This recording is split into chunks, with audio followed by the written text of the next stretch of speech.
CBSE class 12 maths हमारा chapter है integration और ये हमारी क्लास नंबर 4 है। हम लोग एनसीईआरटी क्वेश्चंस और प्रीवियस ईयर क्वेश्चंस पे ध्यान दे रहे हैं। यहाँ पर अब जनरल इंटीग्रेशन पूरा करने के बाद हम लोग चलते हैं अपने अगले टॉपिक पे एनसीईआरटी के अनुसार, जो कि है इंटीग्रेशन बाय सब्स्टिट्यूशन। सब्स्टिट्यूट करेंगे, थोड़ा इसको देख लेते हैं। जब इंटीग्रेशन में हम डायरेक्ट फार्मूला नहीं लगा पाते, जैसे अगर डायरेक्ट हमारे पास है इंटीग्रेशन ऑफ साइन टी या फिर इंटीग्रेशन ऑफ कॉस टी या integration of X to the power N, जैसे इंटीग्रेशन ऑफ एक्स स्क्वायर, या फिर इंटीग्रेशन जिसमें डायरेक्ट फार्मूला लग जाता है, तो हम लोग डायरेक्ट जनरल इंटीग्रेशन से बना लेते हैं, जैसे हमने पिछले में देखा। लेकिन कभी कभी क्या होता है कि डायरेक्ट फार्मूला नहीं लगता है, तो हम लोग को सब्स्टिट्यूशन करना होता है। टी हम लोग जनरली मानते हैं, इस तरह से मानते हैं ताकि हमारा जो इंटीग्रेशन के अंदर फंक्शन है वो हमारा फार्मूला में आ जाए, स्टैंडर्ड फॉर्म में आ जाए। जब इंटीग्रेशन में हम डायरेक्ट फार्मूला नहीं लगा पाते, जैसे जनरल इंटीग्रेशन में करते थे, तो दिए गए क्वेश्चन को स्टैंडर्ड फॉर्म में बदलने के लिए हम लोग इंटीग्रेशन बाय सब्स्टिट्यूशन का यूज़ करते हैं। जब दिए गए क्वेश्चन में फंक्शन एफ एक्स के साथ उसका डेरिवेटिव एफ डैश एक्स हो, तो पहचानते कैसे हैं? तो जो हमारे पास फंक्शन एक दिया रहेगा उसका डेरिवेटिव भी वहीं पर दिया रहेगा इंटीग्रेशन के अंदर, तो हम लोग समझ जाते हैं। तो कुछ और बाकी हम लोग क्वेश्चन प्रैक्टिस से करेंगे। तो चलिए शुरू करते हैं क्वेश्चन नंबर 46। तो हम लोग सीरीज़ वाइज आगे बढ़ेंगे क्वेश्चन में ही। हमें इंटीग्रेशन पता करना है e to the power 5x का। देखिए, ऐसे इंटीग्रेशन को हम लोग डायरेक्ट लिख सकते हैं e to the power 5x का, क्योंकि e का पावर x का e का पावर x होता है, तो 5x का 5x होगा। और जब 5x में जाएंगे तो फिर हम लोग a से डिवाइड करते हैं, मतलब 5 से डिवाइड करते हैं। जैसे डिफ्रेंशिएशन में इंटू करते थे, यहाँ डिवाइड करते हैं। तो ये तरीका, इसको आप डायरेक्ट भी ध्यान रखिएगा, बड़े क्वेश्चंस में डायरेक्ट लगता है। अभी हम लोग इसको देखते हैं कैसे हम लोग इसको इंटीग्रेशन बाय सब्स्टिट्यूशन से बना सकते हैं। तो देखिए, ऐसे e to the power 5x का कोई फार्मूला नहीं है, फार्मूला होता है e to the power x का। तो यहाँ पर अगर x होता तो हम लोग डायरेक्ट ex लिखते, पर यहाँ पर 5x है, तो हम लोग 5x को t मान लेंगे। तो क्या हो जाएगा? e का पावर t। तो e का पावर t का इंटीग्रेशन e का पावर t होता है, लेकिन यहाँ dx नहीं होना चाहिए, यहाँ dt होना चाहिए, क्योंकि वेरिएबल t है तो t के रिस्पेक्ट में इंटीग्रेट करेंगे। तो इसको समझते हैं हम लोग। तो e to the power 5x dx है, तो सबसे पहले यहाँ पर जो 5x है उसको हमने t मान लिया। अब हम लोग क्या करते हैं, इसका डिफ्रेंशिएशन करते हैं विद रिस्पेक्ट टू x। तो LHS में differentiation of 5x with respect to x is equal to differentiation of t with respect to x dt by dx। तो स्टेप बाय स्टेप करें, आगे आप डायरेक्ट भी कर सकते हैं। अब देखिए, यहाँ पर dx है तो हमें dx की वैल्यू चाहिए। तो यहाँ पर 5x का 5 हो जाएगा integration dt by dx। dx को हम लोग इधर ले जाएंगे, 5 को इधर ले जाएंगे, तो dx हो जाएगा dt बाई 5। तो हमारे पास dx की वैल्यू क्या आ गई? dt बाई 5 आ गई। अब इस dx को हम लोग यहाँ पर पुट कर देंगे। तो यहाँ पर अगर आप देखिएगा तो हमारे पास e to the power 5x dx था। 5x की जगह हम लोग t रख देंगे, dx की जगह हम लोग क्या रख देंगे? dt by 5। तो यहाँ पर इंटीग्रेशन ऑफ e का पावर t, e नहीं भूलेंगे, टाइम्स dt बाई 5। 1/5 बाहर आ जाएगा, e का पावर t dt। जैसे e का पावर x dx था, वैसे e का पावर dt का इंटीग्रेशन अब देखिए स्टैंडर्ड फॉर्म में आ गया है सब्स्टिट्यूशन करने के बाद। तो इसका इंटीग्रेशन हो जाएगा e का पावर t, कांस्टेंट हम लोग नहीं भूलेंगे क्योंकि इनडेफिनेट इंटीग्रल्स हम लोग पढ़ रहे हैं। तो 1/5 e to the power t की जगह वापस 5x, क्योंकि क्वेश्चन में t नहीं था, हमने माना है t, क्वेश्चन में x था तो हम x के रेस्पेक्ट में आंसर देंगे। तो हमारा आंसर हो जाएगा 1/5 e to the power 5x plus c, या e to the power 5x by 5 plus c। अब इसे आप डायरेक्ट भी याद रखिएगा, बड़े क्वेश्चंस में हम लोग डायरेक्ट इसको यूज़ करते हैं। तो ये हमारा आंसर हो गया। अगला क्वेश्चन हमारे पास है NCERT solved integration of sine mx by dx। इसको आप डायरेक्ट याद रखिएगा, साइन mx। तो साइन का इंटीग्रेशन क्या हो जाएगा? तो साइन का इंटीग्रेशन हमारे पास माइनस कॉस होता है, तो यहाँ पर हो जाएगा माइनस कॉस mx, और mx में m है कांस्टेंट, मतलब इसका कोफिशिएंट कह सकते हैं, तो डिवाइडेड बाय m, और प्लस c हम लोग लिखेंगे। पर क्योंकि यहाँ पर हम लोग सब्स्टिट्यूशन कर रहे हैं तो एक एक करके देखेंगे। तो यहाँ पर देखिए, इंटीग्रेशन ऑफ साइन mx का फॉर्मूला नहीं होता है, डायरेक्ट फार्मूला होता है साइन x का। तो यहाँ पर इसकी जगह हम लोग t रख देंगे, तो साइन t हो जाएगा, तो ये स्टैंडर्ड हो जाएगा, लेकिन ये dt आना चाहिए। तो dx की जगह dt रखेंगे, पर dt के संग क्या होगा, नीचे या ऊपर, वो हम लोग अभी देखते हैं, जैसे हमने पिछला देखा। तो चाहे तो एक बार आप इसको एक बार ट्राई कर लीजिए। तो यहाँ पर हमारे पास है साइन mx dx। तो यहाँ पर सबसे पहले हम लोग जो mx है उस mx को t के बराबर कर देंगे। फिर हम लोग दोनों तरफ हम लोग डिफ्रेंशिएशन करेंगे, तो differentiation of sine mx by dx is equal to dt by dx। ठीक है। अब यहाँ पर हम लोग क्या करेंगे कि यहाँ पर हम लोग जो mx है ठीक है। वो mx को डिफ्रेंशिएट करेंगे, m हमारा कांस्टेंट है तो बाहर आ जाएगा, dx बाई डी एक्स 1 हो जाएगा, तो यहाँ m आ गया और dt बाई डी एक्स। अब यहाँ पर हम लोग dx को इधर ले जाएंगे, m को इधर ले जाएंगे, क्योंकि यहाँ जब हम लोग सब्स्टिट्यूट करेंगे तो यहाँ तो हम लोग t रख देंगे, लेकिन dx की जगह क्या रखेंगे, तो आप देख सकते हैं यहाँ पर dx की जगह हम लोग रखेंगे dt बाय m, ठीक है। तो यहाँ पर dx की जगह हम लोग dt बाय m रखेंगे, तो integration of sine M X dx, तो यहाँ पर देखिए mx की जगह हमने t रख दिया और dx की जगह हम रख देंगे dt बाय m। अब m हमारा क्या है, कांस्टेंट है, तो ये बाहर आ जाएगा 1/m integration of sine t by dt, ठीक है। अब यहाँ पर हमें पता है साइन t का इंटीग्रेशन माइनस कॉस t हो जाएगा, जैसे साइन x का माइनस कॉस x होता था, तो minus cos t by m plus c। अब t हमने चुना है तो इसमें आंसर हम नहीं दे सकते, क्वेश्चन में t नहीं था, हमने माना है तो हमें x के रिस्पेक्ट में देना है जो क्वेश्चन में था, तो ये हो जाएगा minus cos M X by M plus C. वैसे आपको ये डायरेक्ट रखना है, याद रखना है ये सब। अगला हमारे पास है इंटीग्रेशन ऑफ 2x प्लस 3 का पावर 4। इसको भी डायरेक्ट कैसे करेंगे, तो यहाँ पर x रहता था, मान लीजिए यहाँ पर एक बड़ा x है, ठीक है, तो x की पावर 5/5, तो 2x प्लस 3 की पावर 5/5, और x का कोफिशिएंट 2 है तो डिवाइड में 2 इंटू 2, मतलब 2x प्लस 3 का पावर 5/10 आंसर हो जाएगा।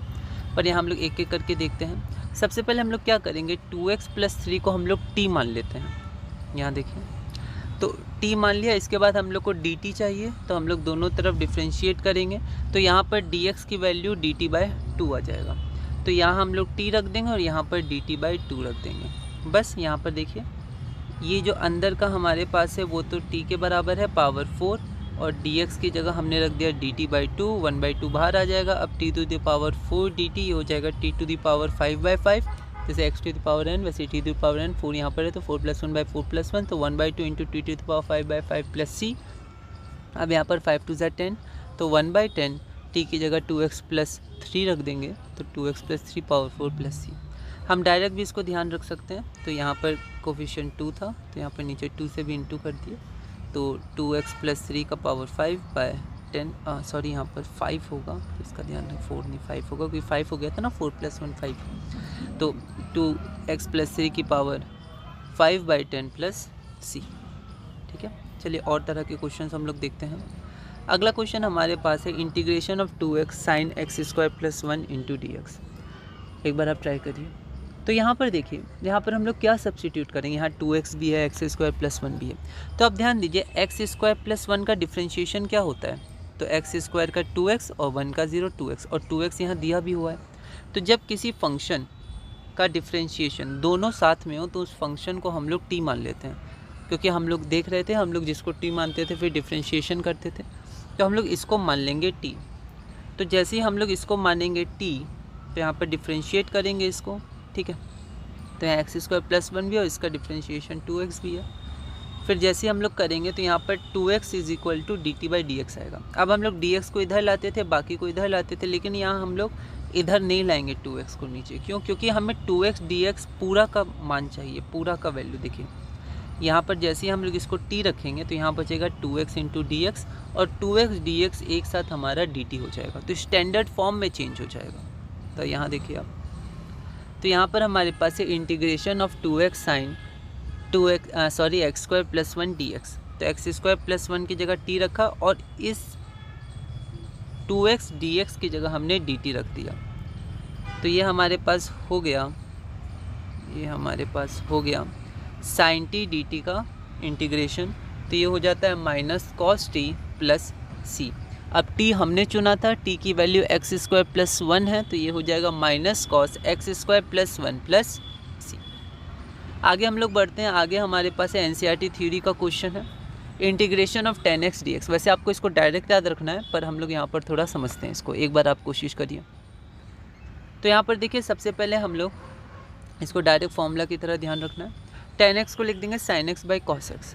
अब अगर आप ध्यान दीजिएगा तो अगर हम लोग cos x को मान लें t, ठीक है, तो इसका जो हमारे पास डिफ्रेंशिएशन है वो ऊपर है, क्या होता है cos x का माइनस sin x, माइनस को बाहर ले लेंगे तो sin x dx बन जाएगा। अगर आप sin x को मानते t तो भी आपका इसका डिफ्रेंशिएशन cos x है, लेकिन सिर्फ cos x है, हमें dx भी चाहिए साथ में, dx न्यूमरेटर में cos x डिनोमिनेटर में। पर अगर हम लोग cos x को t मानते तो यहाँ पर हमारे पास minus sine x D X एक साथ आता, तो हम लोग यहाँ पर पुट कर सकते थे। तो यहाँ पर cos x को t हम लोग मान के चलेंगे। तो cos x को हमने t माना, डिफ्रेंशिएट किया, तो डायरेक्ट मैंने लिखा minus sine x is equal to d t by d x.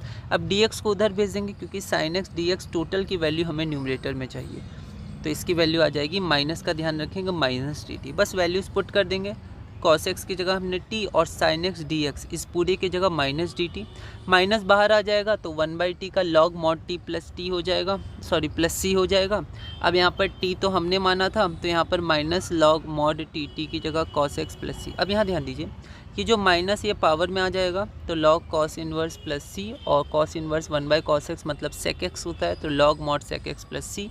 तो आप ध्यान रखिएगा, और cos x में भी अगर होगा तो minus log mod cos x plus C भी लिख सकते हैं, लेकिन हम लोग ऐसे ध्यान रख सकते हैं इसको, integration of tan x dx is equal to log mod sec x plus C.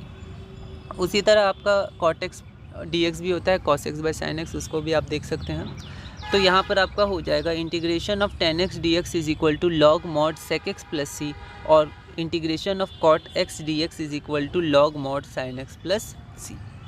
आइए एक क्वेश्चन और हम लोग करते हैं, ये भी एनसीईआरटी थ्योरी का है। हमें sec x का इंटीग्रेशन निकालना है, ठीक है, एक बार कोशिश करिए। तो देखिए ये सब कुछ तरीके होते हैं मल्टीप्लाई करना ऊपर नीचे, ऐसा हमने थोड़ा देखा था पार्ट 1 में जनरल इंटीग्रेशन में। तो यहाँ पर हम लोग क्या करते हैं, sec x plus tan x को ऊपर नीचे इंटू कर देते हैं। ऐसा क्यों, तो देखते हैं। ऐसा करने से होगा क्या कि ऊपर अगर हम लोग ब्रेक करेंगे तो sec x into sec x sec square x, और sec x into tan x sec x into tan x, और नीचे sec x plus tan x। अब देखिए अगर हम लोग sec x plus tan x को t मान लें तो sec x का इंटीग्रेशन क्या होता है, sec x tan x जो ऊपर है, और tan x डिफ्रेंशिएशन, सॉरी है ना, डिफ्रेंशिएशन हम लोग करते हैं। तो अगर हम लोग नीचे t मान लें तो sec x का डिफ्रेंशिएशन क्या होता है, sec x tan x, और tan x का डिफ्रेंशिएशन sec स्क्वायर x। मतलब नीचे वाले का डिफ्रेंशिएशन ऊपर हमें पता है, और ऊपर ही dx आता है न्यूमरेटर में, तो dx भी आ जाएगा साथ में।